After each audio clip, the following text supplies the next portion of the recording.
Now that the midterm elections are mostly behind us, many Americans may be wondering about the polls and their accuracy. In the final days and weeks leading up to Election Day, several polls had Republican Dr. Oz leading in the Pennsylvania Senate race, only to lose to Democrat John Fetterman. And in New Hampshire Senate race, where incumbent Democrat Maggie Hassan defeated her Republican opponent, Don Baldock, who seemed to be having a surge late in the race. And in Arizona, even as votes are still being counted, Democrat Katie Hobbs maintains a narrow lead ahead of Republican Carrie Lake. But that also differs from previous estimates. To break all of it down, we're joined by Larry Sabato. He's the director of the University of Virginia's Center for Politics. Larry, thanks for being with us. If you had a report card for the polling and you're going to grade it for this cycle, what would you give it? I would give the public polls a B overall. Now, there were some states where they didn't do a particularly good job. Actually, that was true both for Democratic victories and Republican victories.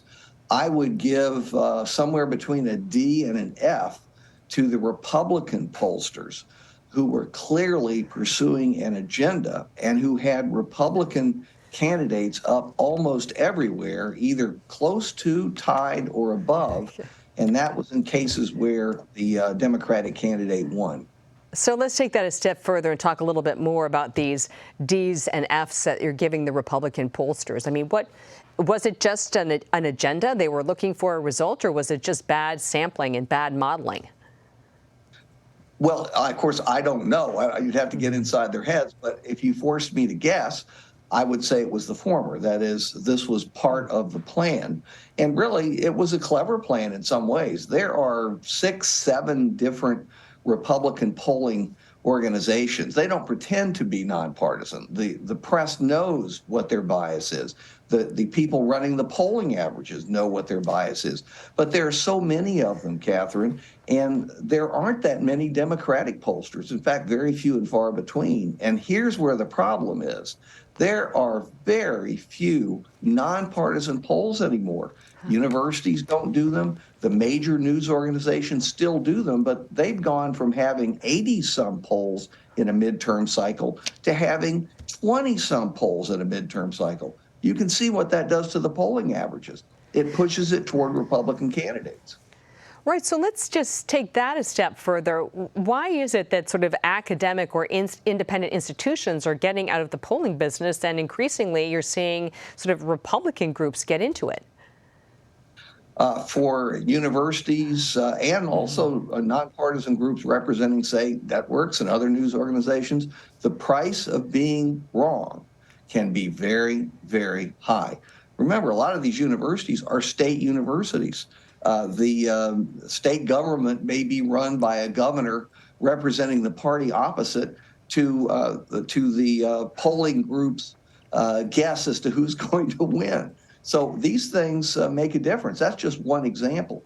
Let me add, if I can, Catherine, I'm not saying it's all one-sided. In Florida, for example, where the Republicans scored historic landslides, both Governor DeSantis and Senator Rubio, their victories were dramatically underestimated even by the Republican pollsters. So there are other problems at work here, too. Before we get to my final question, so what are the sampling problems? Why is it that the pollsters can't seem to get the sense of the voters? Is the outreach wrong? I don't think it's so much sampling as it is refusal rates. That is, when people are reached, more and more people say, I'm not going to participate, or they don't even pick up. And it's disproportionately, it has been, at least for several cycles, among Trump supporters. Well, maybe some of the pollsters have overcompensated for that, and as a result have estimated the electorate as being more conservative Republican than it actually is. It sounds like a big guessing game to me. It doesn't sound too scientific. Okay. Yeah, okay. I agree with that. Okay, so final question. How could a Trump announcement next week about getting into 2024, that's what we're hearing based on our CBS News reporting, affect this runoff in Georgia? Well, I can only tell you this.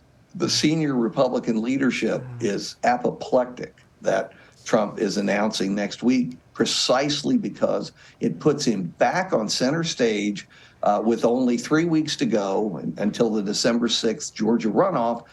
They believe that Trump would be a negative factor for them in Georgia, just as he has been a negative factor for the Republican Party in the elections that finished Tuesday. Larry Sabato, thank you.